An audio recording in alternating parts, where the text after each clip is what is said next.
রাজধানীর মূল সড়কে আর ব্যাটারি রিকশা চলতে দেবে না উত্তর সিটি কর্পোরেশন। মঙ্গলবার আসাদ গেট এলাকায় এক অভিযানে শতাধিক রিকশা গুঁড়িয়ে দেয়া হয়। অবৈধ এসব রিকশার বদলে অনুমোদিত নকশায় বাহন শিগগির সড়কে নামানো হবে। এ মাসেই চালকদের প্রশিক্ষণ শুরু করবে কর্পোরেশন, দেবে লাইসেন্সও। পাশাপাশি ব্যাটারি রিকশার ওয়ার্কশপ ও চার্জিং পয়েন্টও বন্ধ করবে ডিএনসিসি। মঙ্গলবার রাজধানীর আসাদগেট এলাকায় এভাবেই ঘুরিয়ে দেওয়া হয় ব্যাটারি চালিত রিকশা।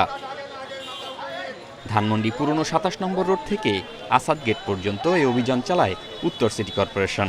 নির্দেশনা না মানায় শতাধিক রিকশা ভেঙে ফেলা হয়। গেল বছরের আগস্ট থেকে রাজধানীর প্রধান সড়কে এসব রিকশার অবাধ চলাচল, বেপরোয়া গতি, উল্টো যাত্রাসহ নানা কারণে প্রায়ই ঘটছে দুর্ঘটনা। ডিএনসিসি প্রশাসক জানান, চলতি মাসেই চালকদের প্রশিক্ষণ শুরু হবে, দেয়া হবে লাইসেন্সও। নির্ধারিত ভাড়ায় নির্দিষ্ট এলাকায় চলতে পারবে অনুমোদিত নকশার রিকশা। ঢাকার 20% যে অ্যাক্সিডেন্ট সেগুলোর একটি বড় কারণ হচ্ছে ব্যাটারি চালিত রিকশা। কারণ এই রিকশাগুলো হচ্ছে ওয়েল্ডিং মেশিনে বানানো হয়। আমরা সিটি কর্পোরেশনের পক্ষ থেকে যে বৈধ রিকশাগুলো তৈরি করা হবে সেই রিকশাগুলোর আমরা লাইসেন্সিং করব। তো সুতরাং লাইসেন্স ছাড়া কোনো রিকশা ঢাকা শহরে নামানো হবে না, এবং ঢাকা শহরে লাইসেন্স পাওয়ার পরেও কোনো রিকশা মূল সড়কে আসতে পারবে না। অবৈধ ব্যাটারি রিকশার চার্জিং পয়েন্ট আর উৎপাদনের ওয়ার্কশপও বন্ধ করবে ডিএনসিসি। যেখানের মধ্যে এই রিকশাগুলো তৈরি করা হয় এবং চার্জিং পয়েন্টগুলো আছে তার উপরে আমাদের অপারেশন শুরু হবে। এগুলোকে আমরা বন্ধ করে দিব। সরকারের পক্ষ থেকে বৈধ রিকশা যেটা মানুষের জন্য সুরক্ষা দেয়, সেফ যানবাহন আমরা তৈরি করছি। সরকার প্রাইভেট সেক্টরকে বলেছে, ডিজাইন দিয়ে দিয়েছে, তারা তৈরি করবে। এর আগে গুলশান সহ কয়েকটি এলাকায় ব্যাটারি চালিত রিকশা বন্ধের ঘোষণা দিলেও তদারকির অভাবে তা কার্যকর করতে পারেনি উত্তর সিটি কর্পোরেশন। জাহিদুল ইসলাম, ইন্ডিপেন্ডেন্ট নিউজ, ঢাকা। অটোরিকশার বিষয়ে কথা বলতে এই মুহূর্তে রাজধানীর আগারগাঁ থেকে আমাদের সাথে যোগ দিয়েছেন ঢাকা উত্তর সিটি কর্পোরেশনের প্রশাসক মোহাম্মদ এজাজ। জনাব মোহাম্মদ এজাজ, আপনাকে স্বাগত জানাচ্ছি ইন্ডিপেন্ডেন্ট টেলিভিশনে। আপনার কাছে আমি শুরুতে একটু জানতে চাই যে অটোরিকশা যে রাজধানীর গলার কাঁটা হয়ে দাঁড়িয়েছে, এটি কি এতদিন পরে এসে আপনারা টের পাচ্ছেন কিনা?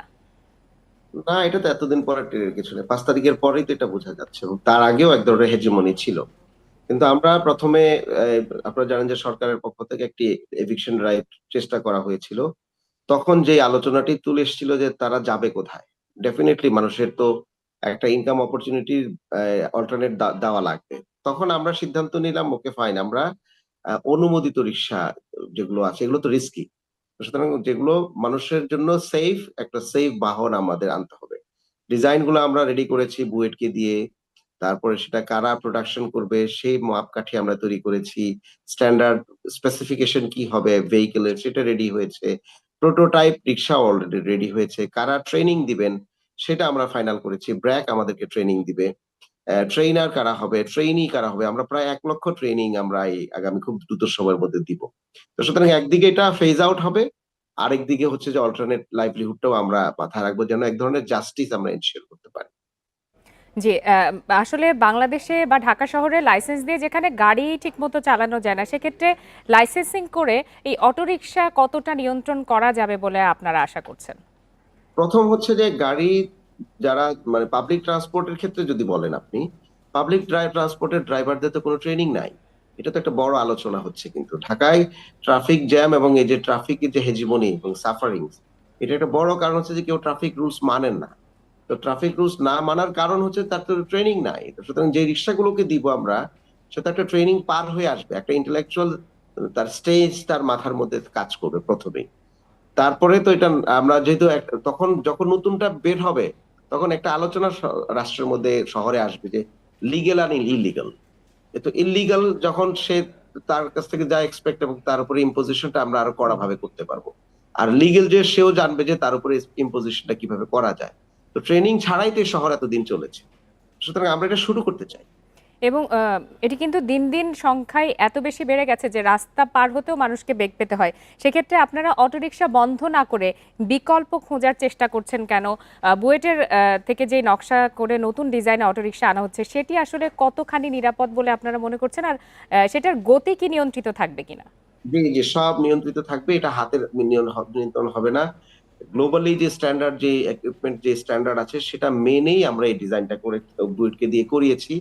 তারাই তো সবচেয়ে বেশি এক্সপার্ট, এবং আরো একটা এক্সপার্ট কমিটি আছে এটাকে মূল্যায়ন করার জন্য। আর অবৈধ রিক্সা তো অলরেডি এটা অবৈধই, এখানে তো এটা তো বলার কিছু নাই, যে কারণেই তো আমরা এখন আস্তে আস্তে শক্ত হচ্ছি, ডিএমপি শক্ত হচ্ছে। কিন্তু এটা যেন মানুষের খুব বেশি ক্ষতি না হয়, সেজন্য এটা আমরা গ্র্যাজুয়ালি করছি। কারণ প্রত্যেকটা জিনিসের ফেজ আউটটা একটু সহনীয় পর্যায়ে আকারে করা উচিত। যদিও শহরের মানুষ এখন অসহনীয় পর্যায়ে চলে গিয়েছে, বিড়ম্বনাটা অনেক বেশি, বাট আমরা ফেজ আউটটা এক ধরনের জাস্টিস এনশিওর করে আমরা করতে চাই। সেক্ষেত্রে ঝুঁকিপূর্ণ জেনেও মানুষের জীবন বাজি রেখে সমঝোতা আমরা তো করতে চাচ্ছেন কিনা আজকে তো আপনারা? নেমেছি, এত ঝুঁকিপূর্ণ দেখেই তো আমি রাস্তায় নাম। আমি তো ঘরে বসে থেকে একটা অর্ডার দিতে পারতাম, তাই না? আমি নিজে রাস্তায় নেমে এসেছি, যে এত ঝুঁকিপূর্ণ, এটা আর টলারেট করার জায়গা নাই। কিন্তু আমাদের লোক সংখ্যা অনেক কম, পুলিশও অনেক কম আছে, আপনারা জানেন। এজন্য আমরা সবাই মিলে সম্মিলিতভাবে বিভিন্ন জায়গায় এই মেসেজটা দিচ্ছি যে আপনি মেইন রোডে উঠতে পারবেন না। তারপরে আমরা মেসেজ দিব আস্তে আস্তে যে যেহেতু অবৈধ পেরিফেরাল রোড গুলোর মধ্যে আপনাকে আসলে অ্যাক্সেস দেওয়া যাবে না।